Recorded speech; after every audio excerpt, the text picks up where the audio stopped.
I see Natalia is happy to start. So if you guys are okay with that, we could start. So we have more discussion for Q&A, because sometimes 30 minutes is just okay. So sure, let's go ahead. Let's have a look. Hello. May I not turn a video today? I'm not feeling to show my face. I hope it's okay for you. It is, for me, it's perfectly fine. I hope. And I guess it's more than okay for the people. So thank you, Natalia, for being so flexible and open for that. I'm looking forward to hear your story. So Natalia is going to be explaining an impactful storytelling, and she will be saying why blockchain technology is a narrative that will lead us towards the evolution of human consciousness. I think it's a good, it's a good set where I live here. So you can perhaps, Natalia, explain a bit about yourself, and feel free to share with us. Looking forward to it. Thank you. Thank you so much for this introduction. Okay, so I have a very long relationship with the unit so far. It's been 2019, I believe, when I met Michael in person in New York. And 2019 was this year when everything was super sexy and amazing. Like everything was just like going upwards in best ways and best case scenario in my perspective of the world. I saw the human consciousness evolution. I had 2 ayahuasca ceremonies in 2019 for the first time ever. And I just knew, that the things are going to shift from here, only going to get better, whatever that means. And I met Michael knowing that he's a very strong personality, and I recognize him from the future. And I say that a lot when I meet people in person these days, and I say, hey, I recognize you from the future. It's true. I'm living into 2030s, okay? So I'm not really in 2020 or 2021. I don't do time. And I think that's the biggest freedom that I have, is that I don't really like see time as reality anymore. And it's been about since 2019 when I entered 5D, and I didn't want to leave that space, that space of heart openness. And like by meeting, the unit energy, I knew this is going to be huge. So I started co-hosting on conferences and the dinners in New York. And when 2020 hit, was a part of the active community digitally. So it is a great honor to be here. And I love the unit community. I think we're onto something here. We're a very beautiful, diverse group of people. And I think it's amazing to see it evolve over time as well. And these forums are really a great way to introduce different aspects and personalities and different ingredients of the unit. I'm that kind of ingredient, I would say, that is more of like a wild card. And people know that about me that have met me in person. And if you haven't met me in person, you'll be probably surprised by my presence online in many ways. I'm an artist, I'm a media person, I'm a storyteller. My past is in fashion tech. So I've been leading fashion industry going into half digital, half physical, so that we can eliminate waste production and instead focus on art creation. And of course, creating circular systems. I believe that fashion industry has an opportunity to actually lead the rest of the industries, actually, including financial industry, in terms of what to do next, actually. It's a big statement. So I think, and that's where the storytelling and the narrative comes from. Fashion, we are story creators. So if you look at the magazine, you would see, of course, the texts and the images and a combination of text and images. And what us, the fashion people, were most excited about in the magazine world, in the publications world, are the spreads of just the photo shoots, basically, where stylists and models, right, and production people, and of course the photographers collaborate on creating a story that represents, oh, here's my alarm going out. Just 1 second. Yeah, that's where I was supposed to be preparing for this talk. I usually don't prepare for the talks. I go, natural. I don't like presentations. I think presentations of like PDFs are expired because we create them in the present moment and they leave in that present moment. But I believe that we've already moved on to a next moment. So why would we even like focus on that old present moment? So yeah, in fashion, we tell stories, and in the editorial pieces, we tell basically convince the viewer on why these pieces and that story is valid and fun and exciting and inspiring for the audience to invest in. By investing energy, looking at appreciating it, looking at the names, the list of names of the people who actually participated in that project, in that creative project creation of that storyline.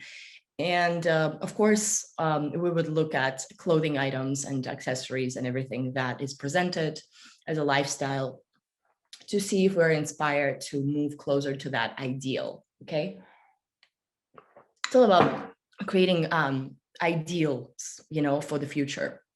And I love that one of the speakers in this, I was on and off, but I remember someone said that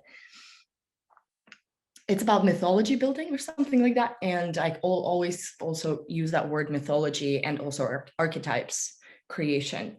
Like I'm also a professional tarot reader, and whatever that means. And I read tarot, I know the archetypes really well. And I believe that we're beyond that. Like I believe that that type of reading is actually keeping us in 3D. And it really is not helping us evolve further and imagine different archetypes and create those archetypes and actually be those archetypes. Okay, like this is the time right now that every single person who's tuning in right now are those players, those new archetype creators, those people who are actually embodying the ET species that we are, the multidimensional beings that we are actually on this planet right now. And the reason why I love the youth community is because people are not only woke and also impact driven, but we also are very grounded into what needs to be done next in terms of our ascension process. And I don't adapt language so much to this community.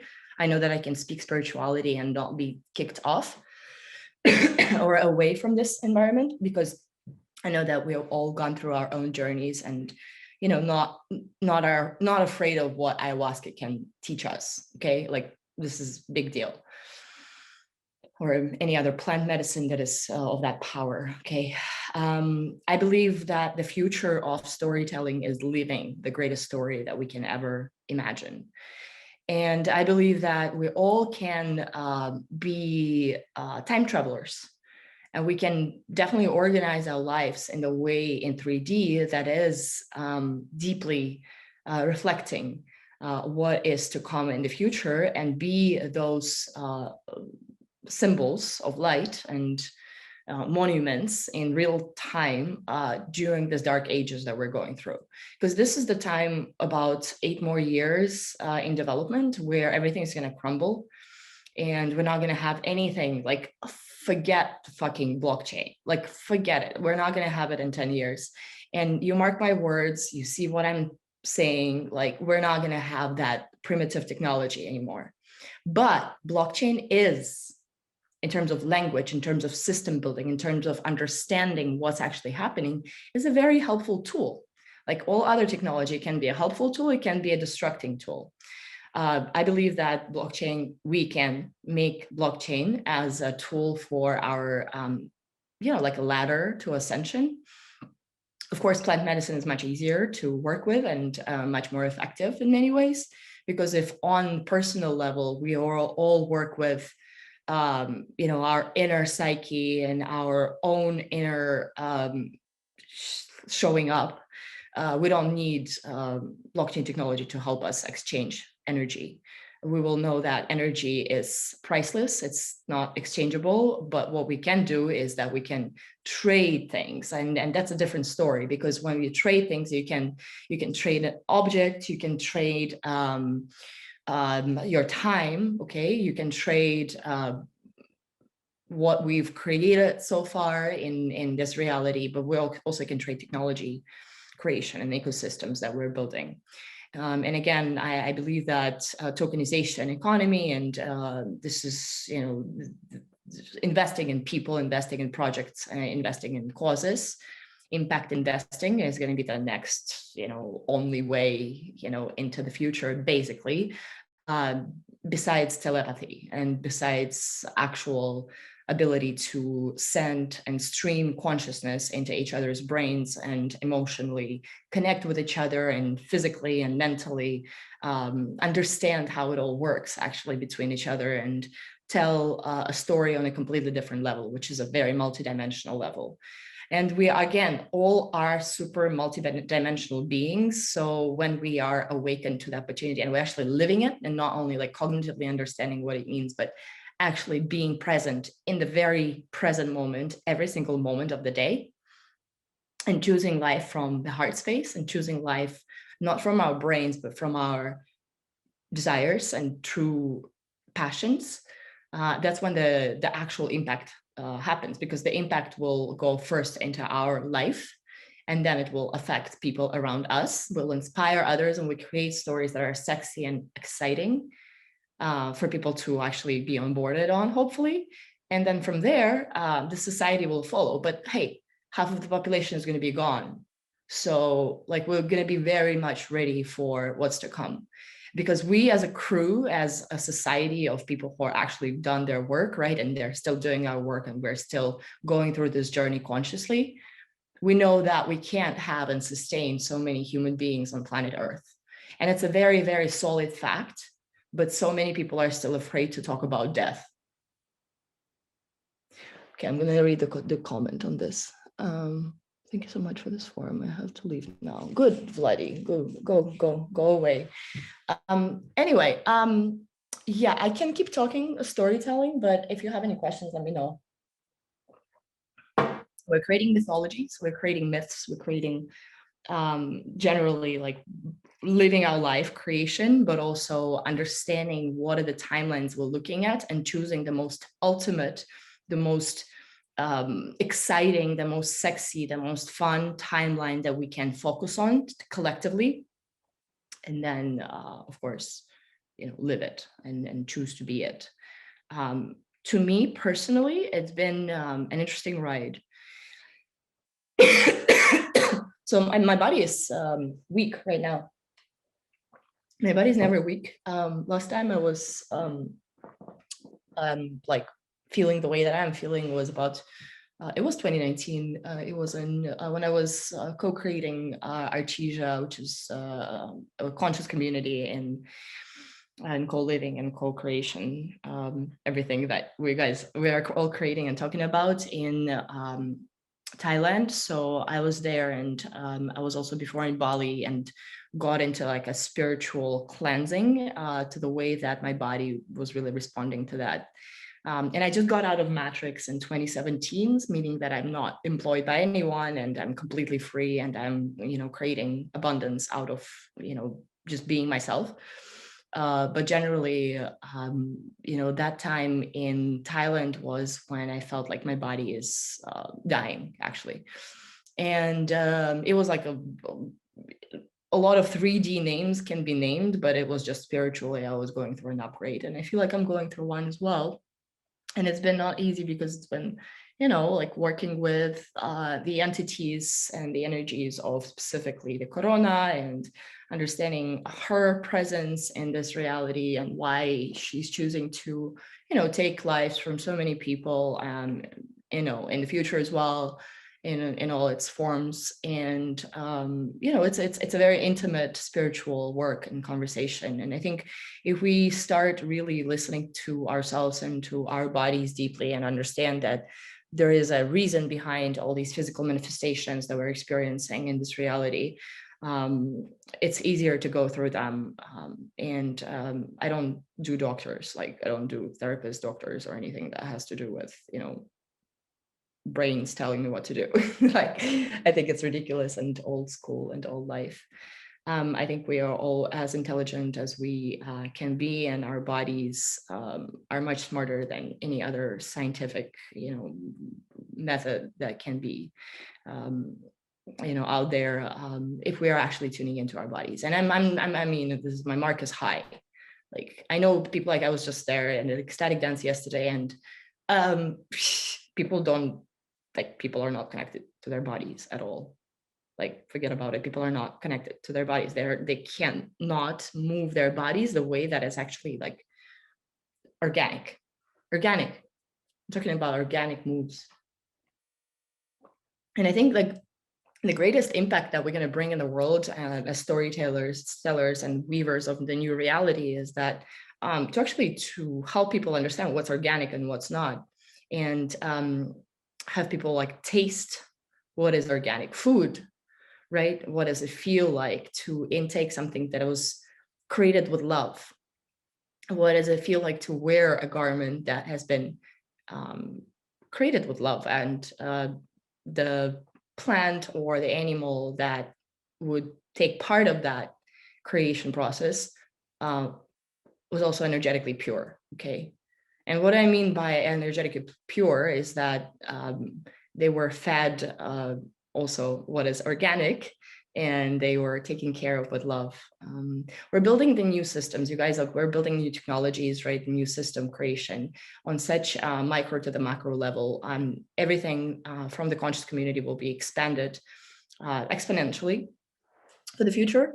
So the kind of stories we're telling are so quantum. They're going to be resonating further more and more, because again, look, we're creating the new mythology. So think about myths. They live on, you know, further than generations. So exciting times, connecting with the body, connecting with what is happening right now in the moment.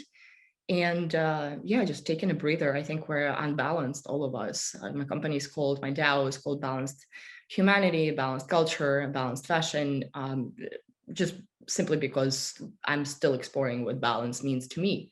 And it's a very dynamic and personal concept, actually.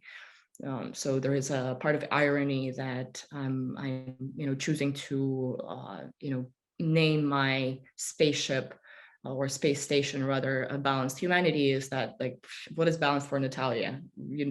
Probably not what is balanced for you. But you can be a great team member and collaborator if you're in partner, if you're able to understand what being balanced to you means. And we can go from there and work together on that, you know, DAO structure, but rather a mycelium network kind of organic way. Working together with people has been very interesting, because I you know, like in the past I'm talking, like, when I talk about history, I talk about the past 2 years, to be honest. Like, I think the history before 2019 to me, before I entered 5D, doesn't really exist so much. Now there's just no time. So I'm just talking about different aspects of me. Yeah, and then that I'm choosing to focus on. So the past 2 years working with people has been extremely difficult, because everyone has been going through their own process. And me being in New York, quarantining, you know, like, but really just choosing to be on my own in my, you know, little place in New York. It was really, really interesting, transformative time to see how the community actually works, and how, you know, first we need to take care of ourselves. Then we'll have to take care of those that are super close to us. And then we're going to go on to the community work. So anyone who's telling you that they're caring about community, but they're not balanced within themselves, they're bullshitting you, and they're not creating the right patterns. Question, which is your company name, or where to connect with you? Yeah, no, you connect with me telepathically. I don't really do anything that is not telepathic or direct communications through either New Life, Signal, or Telegram. I am online a little bit, but I used to be much more. You can just Google Nataliya I mean, you can just put it in Nataliya.ai on the browser, and then you'll kind of get into the links that I care about at the present moment. That's really it. It's super dynamic. Like I could change tomorrow, and I take responsibility for that, and I'm not apologizing for my behavior, because I'm led by spirit, and I'm led by my higher self. And every time I present things publicly, they are resonating on the frequency of the greatest potential. And if people are not resonating with it, they just drop off and they're not really following it. Yeah. Okay. Any other questions? Anything else? I've been speaking for 25 minutes. I don't speak that much. Like publicly, I love speaking, but I don't really do as much. Like I'm more of like a private one-on-one person. I think astrology, human design, everything that has to do with kind of like measuring human potential and their design. Gene keys are expired. Like if you're looking at it right now, okay, you can really help yourself in the next 8 years, but we'll transcend that as well as human consciousness really evolves. And again, as people die off and more crystal children are actually showing up here, we'll be able to use a completely new language of existence and transcend completely all the systems that are being created right now, and really speak about impact from a completely different perspective. But that's it. Anything else? Was I too edgy? Did I push too many boundaries? You tell me, you unit people. When I push your boundaries, Nataliya, you are welcome. You're actually more than welcome. Thank you for sharing. In a way, it was good because it was kind of a podcast for me. Yeah, I could actually listen and reflect. So yeah, I talk about myself. I think it's good thoughts to think through, and myself, I think there are a lot of points that I agree with being yourself, take care of yourself. I think that's big learning for me as well, that in COVID. So how do you take care of yourself, Vanessa, during this time?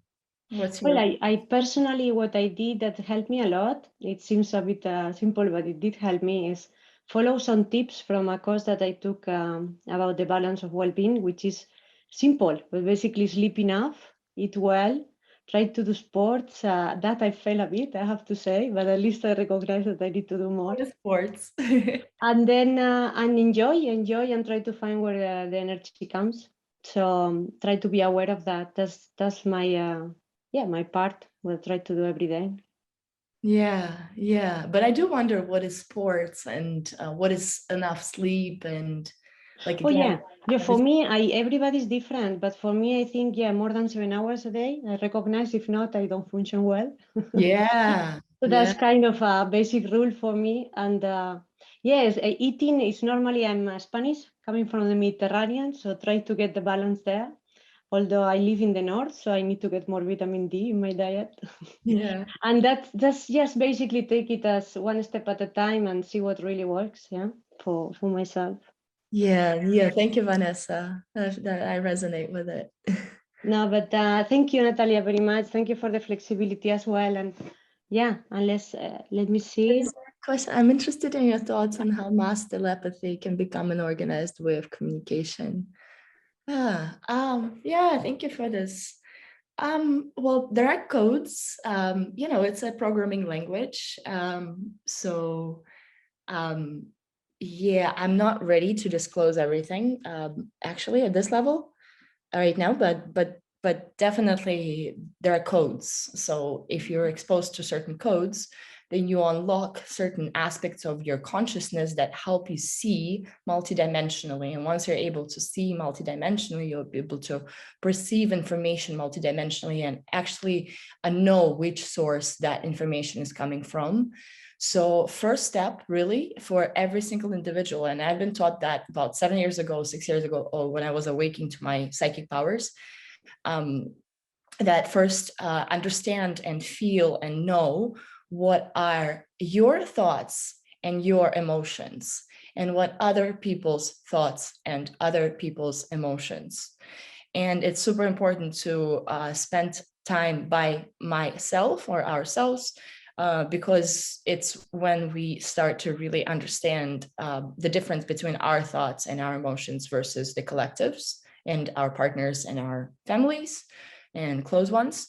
And from that space, it's much easier to tune in and hear, because they're not obviously human beings who are sending these waves of communications, but also like more entities that we can ever imagine, because it's a hotspot. Our planet is a hotspot right now for the interdimensional wars that are happening. So we are the guardians of this realm by being actually physically incarnated here. So we have much more actually ability to bring ourselves closer to peace and harmony that I see in 2028, 2030. Yeah, but it's just that Bruce Lipton. What about Bruce Lipton should I know, Anke? I think he's writing. Typing. Yeah, the energy sounds familiar, but my brain doesn't remember. You know how it is, like sometimes there are information gaps in our system. So there's this energetical imprint of that energy and that being or that knowledge, that data that needs to enter, and that feeling of void, that is that interest, that pull that gets me into that. So I'm like, yeah, my highest excitement is to know who's that person, who's that being. Another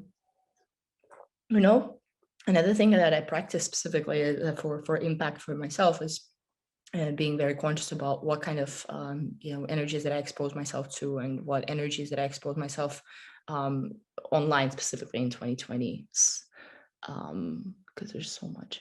I spoke about cells and limiting beliefs. Yeah, interesting. Cells. Cells is actually interesting, because I think we are all like cells basically in this big organism. So making sure that we're healthy is a big important task on an individual level. Because on collective, if we're trying to solve like impact issue on a collective level, again, without really feeling in peace in our own body, then it's just becomes a creation of patterns that are broken, and that just doesn't align. When things are broken, they just don't align fully. There's just some inconsistencies there. And imagine when you break a crystal and you put it back in immediately, you can see how it's not been, it looks the same. It doesn't even have like a visibility of a breakage. But when you basically break another part of that other crystal and then spread it around, that's when you realize you can't put that part back on physically, but you can energetically. And that's one of the keys that I can give you now for telepathy. I'm very, very careful about publicly speaking about these things, and actually like even speaking it out loud. I'd rather like do, again, like a fashion show and you'll read it, you'll understand it from that perspective, just simply because it's safer to communicate that way. Like the safest communication in my perspective is, obviously in physical, in person, and also telepathic energetical connection. As an energy healer, as a Reiki practitioners for many years, and crystal healer and sound, I really believe that energy can communicate so much more than everything that we're exposed to in this reality. We really tune in.